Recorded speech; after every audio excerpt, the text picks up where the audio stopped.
Modern yeast is convenient, but it has created one quality problem that you as a baker can control. With instant, active dry, and even compressed yeast, you no longer have to plan well in advance to get the live cultures you need to make your bread light and airy. Before the advent of yeast as a separate product, it was necessary to save a bit of the previous batch to cultivate and preserve the living spores. This pre-planning involved longer and slower fermentation.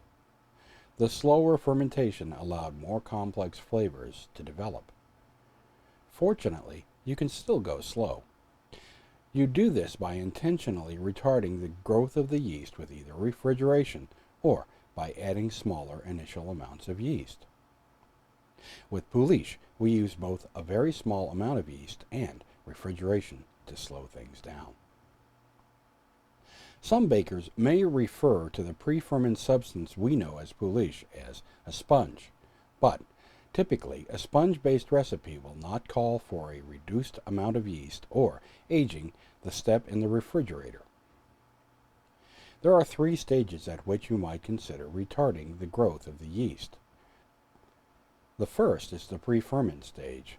After the pouliche has nearly doubled in bulk, you simply cover it with plastic wrap and place it in the refrigerator overnight. When you are ready to use it, let it warm to room temperature and add the finish mix or final ingredients.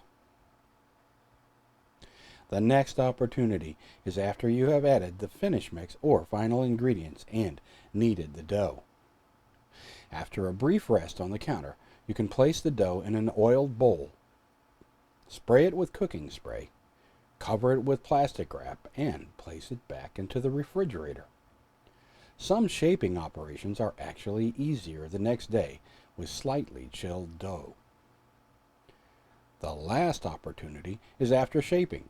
For example, if you have shaped and covered bagels, place them under refrigeration overnight.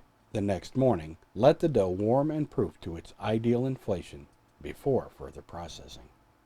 Doughs that are made with butter and other solid fats will require extra time for warming and proofing.